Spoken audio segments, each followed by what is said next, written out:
만약에 우리가 성경 공부를 교회에서 한다고 생각을 해봐요. 많은 사람들이 이제 제가 성경 공부를 가르치는데 사람들이 이제 교회로 나오는 거예요. 그런데 우리 문을 통해서 들어오는 사람들 중에 갑자기 제가 지난주에도 제가 세미나 다녀왔던 만약에 이영길 목사님이 제가 성경 공부를 하는데 이렇게 들어오신다고 생각을 해봐요. 그러면 제가 어떻겠어요? 굉장히 당황스럽겠죠. 그리고 성경 공부 시간에 모인 사람들한테 제가 성경 공부를 가르치는 이 자리를 아마 그 목사님한테 이렇게 넘겨드릴 거예요. 목사님한테 배우고 싶어서. 오늘 성경 말씀의 본문의 내용을 보면 세례 요한이 요단강에서 사람들한테 세례를 베풀고 있었어요. 성경 우리 지난주에도 봤지만 세례 요한이 세례를 베푸는데 수많은 백성들이 이제 요한에게 세례 받으러 나왔어요. 그런데 거기에는 심지어 성경의 전문가라고 할 수 있는 바리새인들, 사두개인들 그런 사람들도 세례 요한한테 나왔어요. 심지어는 누가복음에 보니까 세리들, 군인들 그런 사람들도 이 세례 요한에게 세례 받으러 나왔다. 성경에 그렇게 기록이 되어 있어요. 그런데 그렇게 세례 요한한테 수많은 사람들이 세례 받으러 나오는 틈에 예수님이 섞여서 같이 오신 거예요. 그래서 예수님이 지금 세례 요한에게 세례 받으러 오신 그 순간 세례 요한은 예수님을 보고 얼마나 당황했을까요? 지금 세례 요한은 백성들을 향해서 계속 이야기했습니다. 나는 너희에게 물로 세례를 베풀지만 내 뒤에 오시는 분은 성령과 불로 너희에게 세례를 주실 분이다. 나는 그분에 비하면 나는 그분의 감히 신발을 들 수도 없을 정도, 그분의 하인 역할도 할 수 없을 정도로 초라한 사람이 바로 나다. 그렇게 이야기했거든요. 그런데 자신이 그동안 그렇게 얘기했던 예수님이 지금 자신에게 세례를 받으러 나온다고 생각해 보세요. 얼마나 당황스럽겠어요. 그런데 사실 우리가 이 세례 요한하고 예수님 친척 관계죠. 세례 요한하고 예수님하고 서로 그렇게 잘 알고 정말 이 세례 요한이 예수님이 정말 그리스도 메시아라는 걸 알았을까 한번 생각해 볼 필요가 있어요. 누가복음 1장에 보면은 예수님이 태어나실 때 천사가 마리아에게 이제 수태고지를 해주죠. 그리고 이 마리아가 자신이 이제 예수 그리스도를 잉태하게 될 거라는 소식을 천사로부터 듣자마자 엘리사벳을 찾아갑니다. 유대 지역에 있는 그 엘리사벳이 바로 세례 요한의 엄마죠. 누가복음에는 마리아의 친척이라고 그렇게 엘리사벳을 기록하고 있어요. 그래서 마리아가 엘리사벳을 찾아갔더니 이 엘리사벳도 이미 세례 요한을 임신한 상태였는데 마리아의 방문 소식을 듣자마자 뱃속에서 아이가 뛰노는 것을 느꼈다. 성경에 그렇게 기록이 되어 있어요. 그리고 이제 이 세례 요한이 그때가 엘리사벳이 임신한 지 6개월 됐다. 그렇게 또 기록이 했습니다. 그러니까 예수님하고 세례 요한은 6개월밖에 차이가 나지 않는, 그리고 그들의 어머니 마리아와 엘리사벳이 서로 친척 관계였던 그런 사이인 거죠. 그럼 과연 그렇게 친척이기 때문에 서로 왕래가 있고 서로 잘 알았을까? 근데 또 그렇진 않을 것 같아요. 왜냐하면 이 엘리사벳과 세례 요한이 사는 곳은 유대 지역, 그리고 이 아버지였던 사가랴, 이 세례 요한의 집안은 제사장 가문이라 그랬죠. 그러니까 유대 지역에 살면서 예루살렘 성전의 일을 그렇게 맡아서 하는 그런 사람의 집안이 세례 요한의 집안입니다. 그러나 예수님, 마리아와 요셉, 이들은 예수님을 낳기 위해서 이제 베들레헴에 왔던 거죠. 그리고 그곳에서 예수님이 태어나시고 난 다음에 우리가 말씀에서 봤지만 동방 박사들이 방문을 했고, 그 사건으로 인해서 유대 지역의 왕이었던 헤롯 대왕이 예수님을 죽이려고 했습니다. 그래서 하나님의 사자의 그런 알려주심 때문에 이 요셉과 가족들은 애굽으로 피신해 가죠. 그리고 그곳에서 살다가 헤롯 대왕이 죽은 다음에는 다시 이스라엘 땅으로 돌아오는데 그 아들, 더 악한 왕이 유대 지역의 왕이 됐다는 소식을 들어서 하나님의 사자에 의해서 어디로 가죠? 갈릴리로 가시게 됩니다. 나사렛. 그러니까 예수님은 애굽에서 돌아온 다음에는 갈릴리 지역의 나사렛이라는 동네에서 사셨던 거예요. 그러니까 세례 요한은 유대 지역에서 살았고 예수님은 그 위에 다른 행정구역인 나사렛에서 그 모든 유년기 시절을 다 보내고 오늘 두 사람이 이렇게 만나게 된 겁니다. 그리고 누가복음의 말씀에 보면은 예수님께서 이 말씀 사역을 시작하실 때가 30세쯤 되셨더라. 그렇게 기록이 돼 있어요. 그러니까 이미 세례 요한도 30세가 된 거고 예수님도 30세가 되신 거죠. 그러니까 두 사람이 서로 왕래가 있었다고는 우리가 생각해 보기가 어려운 상태였어요. 그런데 이 세례 요한은 예수님을 보자마자 바로 예수님이 성령과 불로 세례를 주실 분이라는 걸 알았고 예수님이 자신에게 세례를 받으러 왔을 때 이 세례 요한이 예수님에게 이렇게 고백을 하죠. 자, 오늘 읽은 본문 말씀이죠. 우리 13절 말씀, 우리 14절 말씀 같이 한번 읽어보겠습니다. 이때 예수께서 갈릴리로부터 요단강에 이르러 요한에게 세례를 받으려 하시니 요한이 말려 이르되 내가 당신에게서 세례를 받아야 할 터인데 당신이 내게로 오시나이까. 아멘. 네. 그러니까 이 세례 요한이 깜짝 놀라서 예수님을 말리는 거죠.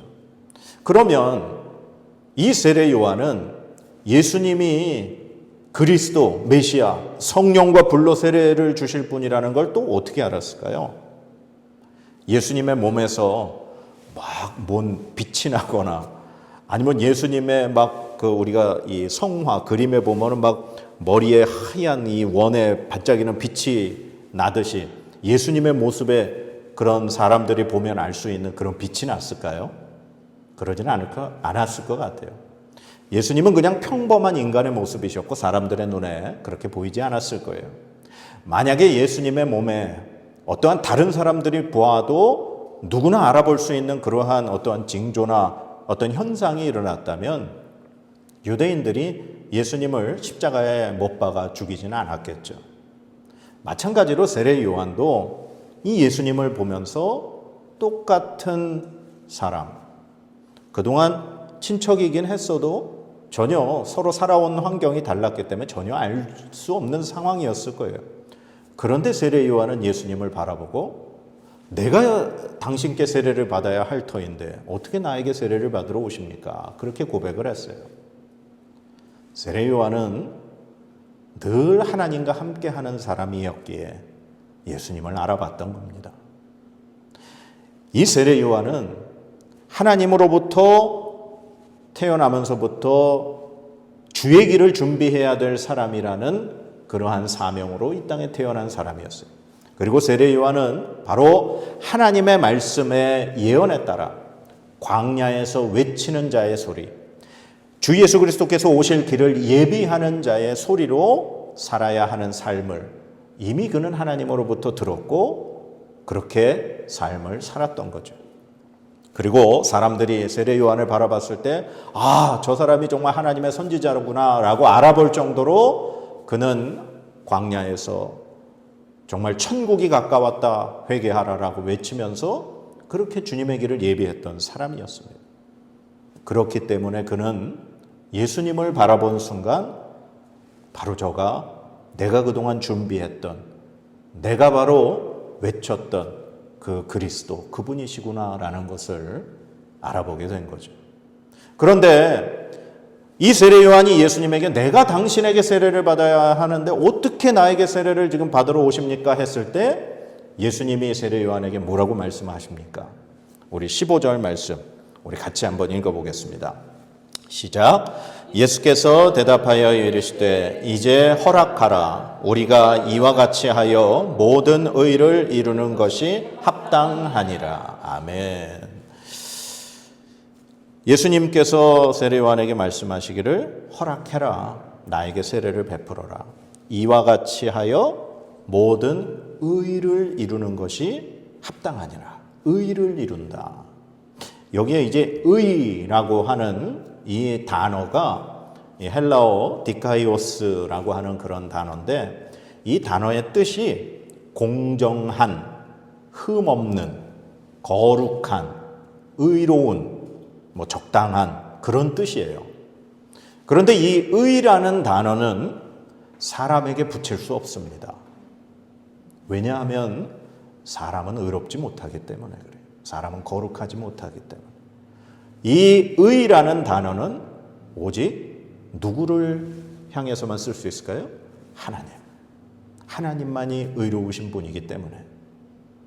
하나님은 이 세상을 창조하시고 하나님의 형상으로 사람을 창조하셨습니다. 그러나 하나님의 명령을 어긴 아담과 하와는 죄인이 되었죠. 죄의 결과로 죽음을 맞이하게 됐습니다. 하나님의 형상대로 지음받았던 인간이 하나님의 말씀을 어기는 순간 하나님의 형상은 산산조각 나버리고 만 거예요. 더 이상 사람에게 하나님의 거룩함, 의라고 하는 것은 발견될 수 없는 겁니다. 그래서 로마서 3장 10절에도 기록된 바 의인은 없나니 하나도 없으며 라고 그렇게 말씀하고 있는 거예요. 오직 하나님만이 의로우신 분이라는 겁니다. 그러니까 오늘 예수님께서 말씀하시기를 세례요한 당신이 나에게 세례를 베푸는 것은 하나님의 의를 이루는 것이다 라는 그런 의미예요. 그러면 하나님의 의를 이루는 것, 어떻게 이것이 하나님의 의를 이루는 것일까? 아까도 말씀드렸지만 하나님의 말씀을 떠나 하나님의 말씀을 지키지 않음으로 인해서 인간에게는 죄가 들어오게 되었고 죽음을 맞이할 수밖에 없는 죄인된 존재가 되었어요. 하나님은 우리 모든 인류의 죄악을 말씀으로도 다 용서하실 수 있는 분이 하나님이십니다. 왜냐? 온 우주 만물을 말씀으로 창조하신 분이기 때문에 그래요. 모든 인간의 죄를 용서해 주시고 없애 주시는 것, 하나님에게 어려운 일이 아닙니다. 그러나 하나님께서 왜 사람의 죄를 용서해 주시기 위하여 하나님의 아들이신 예수님을 이 땅에 보내셨을까? 그것은 바로 하나님이 의로우신 분이기 때문에 그렇습니다. 하나님이 의롭다라고 말씀하는 이유는 바로 하나님은 자신이 말씀하신 그 약속을 반드시 지키시는 분이기 때문에 그렇습니다. 하나님은 분명히 말씀하셨습니다. 사람들에게 이 명령을 지키면 너는 에덴 동산에서 영원한 복을 누리고 나와 함께 살 것이지만 나의 이 약속을 지키지 않으면 너는 죽을 것이다. 하나님은 말씀하셨고 하나님은 그 말씀을 지키시는 분입니다. 그래서 하나님은 하나님의 약속을 지키시고자 죽을 수밖에 없는 죄인된 우리 인간을 구원하시고자 바로 하나님이신 그분, 하나님의 아들 예수 그리스도가 우리 모두의 죄를 대신 지고 십자가에 죽기 위하여 이 땅에 태어나셨던 것입니다. 그것을 바로 우리는 하나님의 의라고 부르는 겁니다. 하나님은 당신의 말씀을 지키시기 위해 인간 스스로는 영원한 생명, 죄의 문제를 해결할 수 없기에 바로 하나님의 아들이신 그분이 예수 그리스도께서 인간으로 이 땅에 태어나신 것입니다. 그리고 오늘 아무 죄도 없으신 그분이, 아무 흠도 없으신 그분이 마치 죄인인 양 죄가 있는 우리 인간처럼 지금 세례 요한에게 찾아오셔서 세례를 받으심으로 하나님의 의를 이루려고 하신 것입니다. 하나님의 아들이신 예수님은 하나님의 의를 이루기 위하여 이 땅에 태어나셨고 하나님의 의를 이루기 위하여 오늘 세례를 받고 있는 것입니다. 그리고 그 하나님의 의가 완벽하게 이루어진 곳이 바로 온 인류의 죄를 대신 지시고 십자가에 달려 돌아가시는 그 십자가상에서 예수님은 하나님의 모든 의를 완벽하게 이루시는 것입니다. 오늘 이 예수님께서 세례요한에게 하신 말씀, 이와 같이 하여 모든 의를 이루는 것이 합당하니라.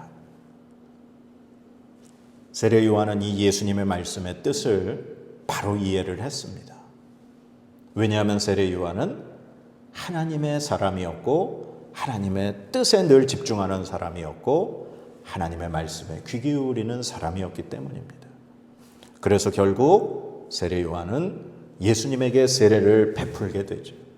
그리고 예수님이 세례를 받고 올라오시는 그 순간 어떤 일이 벌어집니까? 오늘 16절, 17절 말씀 같이 읽어보겠습니다. 시작. 예수께서 세례를 받으시고 곧 물에서 올라오실새 하늘이 열리고 하나님의 성령이 비둘기같이 내려 자기 위에 임하심을 보시더니 하늘로부터 소리가 있어 말씀하시되 이는 내 사랑하는 아들이요 내 기뻐하는 자라 하시니라. 아멘. 예수님께서 세례받고 올라오시는 그 순간 하늘이 열리면서 성령 하나님이 비둘기처럼 예수님의 머리 위에 임하셨어요. 그리고 하늘에서 소리가 나서 음성이 나서 말씀하시기를 이는 내 사랑하는 아들이요 내 기뻐하는 자라. 하나님의 음성이 들렸습니다. 우리가 삼위일체 하나님에 대하여 우리가 믿고 말씀을 하지만 그 말씀의 근간이 되는 성경 말씀이 바로 이 말씀이에요. 예수 그리스도 하나님의 아들, 성령 하나님의 비둘기처럼 임하시는 그 성령 하나님, 그리고 하늘 위에서 소리가 들리는 그 하나님의 음성, 성부 하나님, 성부, 성자, 성령 삼위일체 하나님이 한 곳에 등장하는 말씀이 바로 오늘 이 본문의 말씀입니다. 세례 요한이 예수 그리스도의 하나님의 의를 이루기 위하여 세례를 베푸는 그 순간 바로 성부, 성자, 성령 삼위일체 하나님을 발견하게 되고 그 하나님의 역사하심이 등장하게 되는 것입니다. 사랑하는 여러분, 우리는 복음을 믿습니다. 복음은 바로 예수 그리스도예요. 예수 그리스도가 바로 복음입니다. 그리고 우리가 복음을 믿는다고, 우리가 예수 그리스도를 믿는다고 그렇게 살아가는 것은 바로 하나님의 의를 이루기 위하여 살아가는 것과 마찬가지입니다. 로마서 1장 17절 말씀에 복음에는 하나님의 의가 나타나서 믿음으로 믿음에 이르게 하나니 기록된 바 오직 의는 믿음으로 말미암아 살리라 함과 같으니라. 아멘. 복음에는 예수 그리스도에게는 예수님에게는 하나님의 의가 나타났다는 거예요. 그리고 이 복음을 믿는 사람, 바로 믿음으로 살아가는 사람은 바로 이 하나님의 의를 이루기 위하여 살아가야 한다. 그렇게 성경은 말씀하고 있는 것입니다. 우리가 예수님을 믿음으로 우리는 하나님께서 죄인이 아닌 하나님의 자녀, 의인으로 우리를 만들어 주셨습니다. 그리고 의인된 우리들은 이제 바로 하나님의 의를 이루기 위하여 하나님의 말씀대로 이 땅 가운데 살아야 하는 것입니다. 오늘 세례 요한은 늘 하나님의 말씀에 귀 기울였고 하나님의 뜻에 집중했고 하나님의 뜻을 이루기 위하여 그의 삶을 살았습니다. 그리고 예수님에게 세례를 베푸는 순간 바로 성부, 성자, 성령 하나님이 한자리에 그렇게 함께 하시는 것을 이 세례 요한은 볼 수 있었던 것입니다. 오늘 여러분의 삶이 복음으로 인하여, 즉 예수 그리스도를 믿음으로 인하여 바로 여러분이 의인의 삶으로 변화된 줄로 믿습니다. 그리고 의인된 여러분의 삶은 이제 그 복음을 위하여, 예수 그리스도를 위하여 바로 하나님의 의를 이루어가며 살아야 하는 삶인 줄로 믿습니다. 그래서 여러분의 삶이, 여러분의 그 모든 그 순간순간의 삶이 하나님의 의, 하나님의 뜻, 그것을 기억하며 살아가야 할 줄로 믿습니다. 내가 직장에서 일을 할 때, 내가 학교에서 공부를 할 때, 내가 사람들과의 어떤 관계를 맺고 사람들과 함께 살아갈 때 그냥 나의 즐거움, 나의 뜻, 나의 생각대로만 살아가는 것이 아니라 하나님이 무엇을 원하실까? 내가 어떻게 살아가는 것이 하나님이 기뻐하시는 삶인가? 내가 어떻게 앞으로 인생을 계획해야 하나님이 나를 통하여 영광 받으실 수 있는 삶인가? 그러한 것을 기억해야 할 줄로 믿습니다. 어떤 사람은 끝까지 자기의 주장을 고집하는 사람들이 있습니다. 세례 요한이 만약에 자기의 주장을 끝까지 고집했다면 예수님에게 세례 베푸지 않고 예수님에게 세례를 받으려고만 했겠죠.